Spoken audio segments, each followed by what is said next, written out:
Collector Gargi જૈનનો સપાટો માત્ર 24 કલાકમાં ગેરકાયદેસર ખનીજ પરિવહન કરતા 33 વાહનો ઝડપાયા। 16 ટ્રેક્ટર અને 17 ટ્રક સામે કાર્યવાહીની વિગતવાર વાત કરવી છે। નમસ્કાર, હું કંચન પરમાર, આપ જોઈ રહ્યા છો જનઅર્પણ ન્યૂઝ।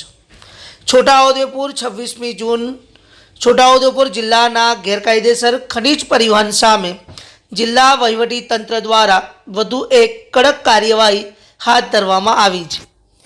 લાંબી સરકારી રજાઓ દરમિયાન અધિકારીઓ રજા પર હશે અને તેનો લાભ લઈ ગેરકાયદેસર ખનીજ પરિવહન સરળતાથી કરી શકાશે તેવી ખનીજ માફિયાઓની માન્યતા જિલ્લા કલેક્ટર ગાર્ગી જૈનના અસરકારક આયોજનથી ખોટી સાબિત થઈ છે। કલેક્ટર ગાર્ગી જૈનના માર્ગદર્શન હેઠળ ખાસ ટીમની રચના કરવામાં આવી હતી। આ ટીમે રાત્રે 10 વાગ્યાથી જિલ્લાના વિવિધ વિસ્તારોમાં સઘન ચેકિંગ હાથ ધર્યું હતું। આ વિશેષ ડ્રાઈવ દરમિયાન ગેરકાયદેસર ખનીજ પરિવહન કરતા કુલ 33 વાહનો ઝડપાયા, જેમાં 16 ટ્રેક્ટર અને 17 ટ્રકનો સમાવેશ થાય છે।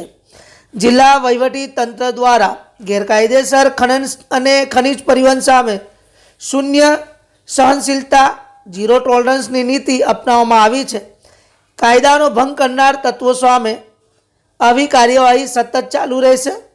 જિલ્લા કલેક્ટરના માર્ગદર્શન હેઠળ હાથ ધરાયેલી આ કાર્યવાહીથી સ્પષ્ટ સંદેશ આપવામાં આવ્યો છે કે રજાના દિવસો હોય કે સામાન્ય દિવસો, ગેરકાયદેસર પ્રવૃત્તિઓ સામે જિલ્લા વહીવટી તંત્ર સતર્ક અને સક્રિય છે।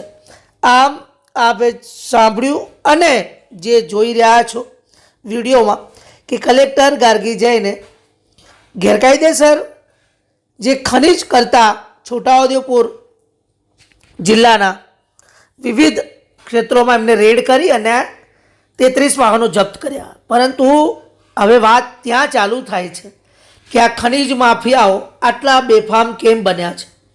ખાન ખનીજના એ મિલી ભગતના અધિકારીઓ જે હપ્તા ખાય છે, જેમને વારંવાર લોકો દ્વારા અરજીઓ કરીને જાણ કરવામાં આવે છે કે અમારા વિસ્તારમાં આ નદીમાં ગેરકાયદેસર ખનન થાય છે।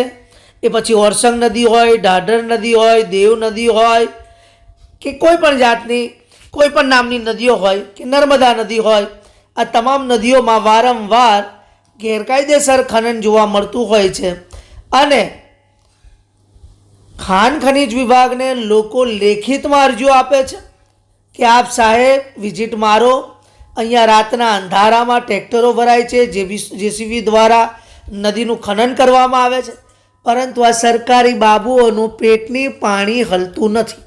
આ પેટનું પાણી એટલા માટે નથી હલતું કારણ કે ટેબલ નીચેની મલાઈ એટલી મોટી હોય છે કે તેમને બીજો કોઈ પણ જાતની આ જે કંઈક રજૂઆતો છે, જે કંઈક જનતાનો અવાજ છે, જે ગેરકાયદેસર કામ માટે ઉઠી રહ્યો છે, તે સંભળાતો નથી।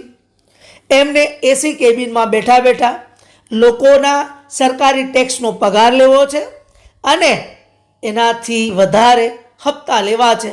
પરંતુ જો આવા કલેક્ટર ગાર્ગી જૈન જેવા આવે અને રાતોરાત જ ટીમને આદેશ કરે અને આવી રીતે વાહનો જપ્ત થાય, ગેરકાયદેસર ખનીજ પર લગામ આવે, તો જનતા અને પોતાના કાર્યક્ષેત્રમાં જે નવીનતા છે, લોકોને જે વિશ્વાસ છે સરકારી ખાતાઓ પર, તે જોવા મળી રહ્યો છે। કારણ કે ગાર્ગી જૈને ખૂબ જ કુશળતા દાખવીને પોતે રજાના દિવસોમાં પણ આટલી સુંદર કામગીરી કરી છે। ખરેખર આવા કલેક્ટરને ધન્યવાદના પાત્ર છે। જનતા તેમને આવકારે છે અને આવા જ કલેક્ટરોની દરેક જિલ્લાઓમાં જરૂર છે। ધન્યવાદ, નમસ્કાર। આવા નવા સમાચાર જોવા માટે જોડાઈને રહેજો જનઅર્પણ ન્યૂઝ સાથે। અમારી ચેનલને લાઈક કરો, શેર કરો, સબસ્ક્રાઈબ કરો, તેમજ બીજા સમાચાર સાથે જલ્દી મળીશું। ધન્યવાદ, નમસ્કાર।